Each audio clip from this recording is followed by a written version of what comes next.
Hey, salut à toutes et à tous, c'est Sacha de la chaîne Sacha Filmmaker, j'espère que tu vas bien. En tout cas, moi, pour ma part, ça va nickel, c'est parti, jingle.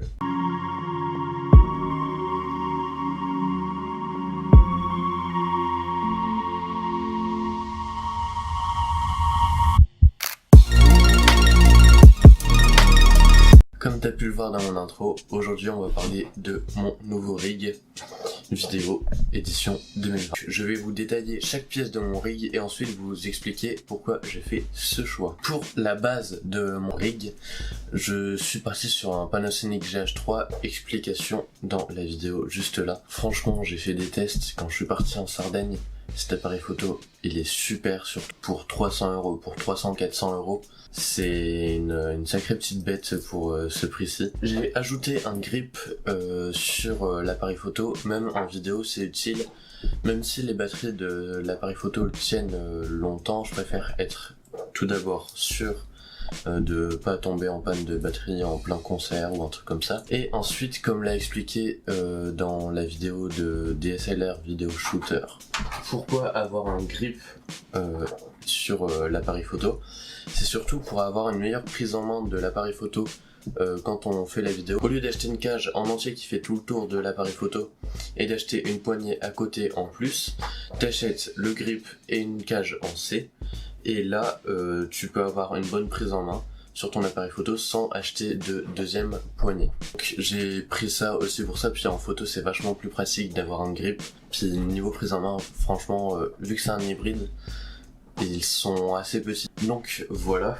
Après pour la cage, comme je vous ai expliqué juste avant, j'ai pris une cage en C, une demi-cage de chez Camvait pour 50€. T'as juste la cage, c'est une cage réglable en C du coup, et elle fonctionne vachement bien. Elle se règle pour à peu près tous les appareils photo, donc tu peux avoir, bon là c'est des appareils photo argentiques, mais tu peux mettre un boîtier normal, un tout petit boîtier, comme un boîtier avec un grip, comme tu peux le voir juste derrière. C'est bien fait parce qu'il y a une attache en dessous et il y a une attache au-dessus pour sécuriser le tout. Parce que sur certaines cages, on n'a pas d'attache au-dessus et du coup c'est un peu moins sécurisé. Enfin, l'appareil photo il est pas super bien accroché à la cage, alors que là il est vachement bien accroché. C'est un truc qui se met sur la griffe flash, ça se visse et franchement beau boulot. Il y a pas mal de vis un peu partout sur la cage, donc côté gauche, donc au-dessus au niveau de la griffe flash, donc ça se fixe un peu ici. Sur le côté, comme là je vais fixer mon micro, et en dessous, donc pour fixer un petit peu partout, ça c'est pratique d'avoir une cage comme ça. Niveau trépied, j'ai pris un trépied comme ça. Je compte me racheter un bon trépied vidéo parce que celui-là, ça fait 3 ans que je l'ai et pour mes besoins maintenant il est plus top. Ensuite j'ai mis un moniteur externe sur mon appareil photo parce que le GH3 n'a pas de focus picking, le moniteur non plus. Je comptais le changer mais au final problème de budget, j'ai pas pu. Mais en fait un moniteur 7 pouces franchement sans focus picking c'est toujours une bonne aide, c'est toujours à prendre le focus picking, mais sur un moniteur 7 pouces franchement c'est confortable et on arrive à bien faire le point sans avoir besoin d'utiliser la loupe. Le moniteur est branché en HDMI sur l'appareil photo. Franchement pour un moniteur à 100€, je vous mets le lien de la vidéo juste là, il fait vachement le taf et je crois que maintenant sur AliExpress tu peux le choper à 30€, un truc comme ça. Donc franchement pour un premier écran, enfin pour écran principal ou vraiment pour écran secondaire, tu sais, pour t'as ton écran à toi en face de toi et un écran pour soit le réal soit le client, c'est vachement pratique. Les couleurs sont pas fidèles, c'est surtout pour faire ta mise au point et même ton exposition c'est un peu chaud. Faut te fier à la petite barre qui est en dessous pour te dire si t'es exposé ou pas.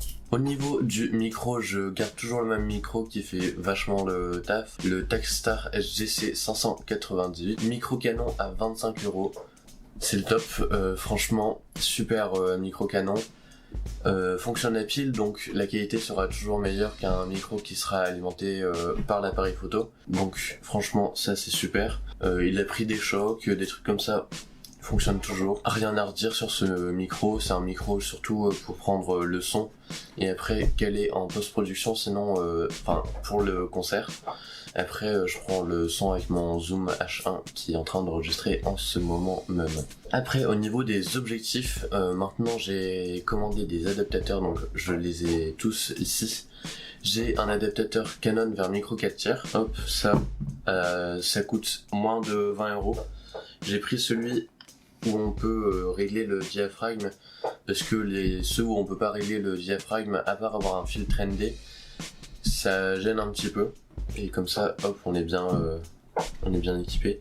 Donc ça, c'est 20 €. Franchement, ça fait le taf. Je l'ai reçu hier. J'ai fait des tests avec tous les objectifs. On est à l'infini sur tous les objectifs possibles. Enfin, tous les objectifs possibles. Tous les objectifs que je possède. Dessus, j'ai monté le Helios 44-2. Non. Moi c'est le Helios 44-4, 50 mm qui fait un 100 mm sur le GH3. Je vais vous mettre des exemples, il est vachement bien, surtout par exemple en interview ou concert en caméra B, en caméra rapprochée. Ça c'est le top. Alors, pourquoi j'ai d'abord adapté tous mes objectifs vers Canon et ensuite vers Panasonic. Il faut savoir que sur les capteurs micro 4 tiers, il y a un crop de 2 fois et si tu utilises un speed booster, tu vas pouvoir réduire le crop. Donc par exemple un 50 mm sur un micro 4 tiers, ça fera un 100 mm, un équivalent 100 mm. Et un micro 4 tiers avec un speed booster normal, là celui qui réduit la focale normale.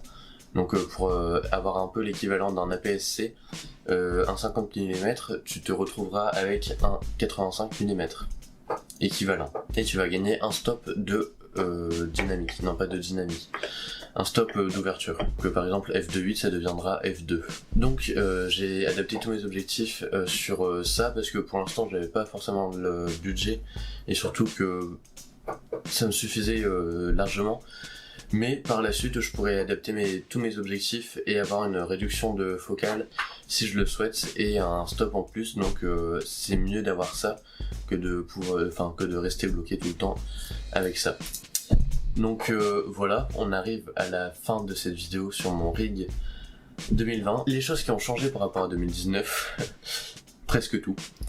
J'ai changé d'appareil photo, j'ai changé, du coup maintenant j'ai des objectifs que je peux utiliser. Et un truc que si vous avez regardé ma vidéo de mon rig 2019, le follow focus reste bien au chaud dans mon placard parce que après un an d'utilisation, le follow focus, je me rends compte qu'on ne l'utilise pas tellement, surtout en faisant un court métrage par an, avec pas mal de plans fixes, avec une mise au point fixe.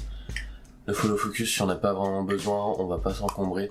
À la limite, si on m'a donné la liste des choses qu'il faut faire avant, je saurais qu'il faudra prendre le follow focus. Mais pour l'instant, je reste avec ce setup qui est déjà conséquent, mais qui fonctionne vachement bien. C'était Sacha, de la chaîne Sacha Filmmaker. À dans un mois pour une prochaine vidéo.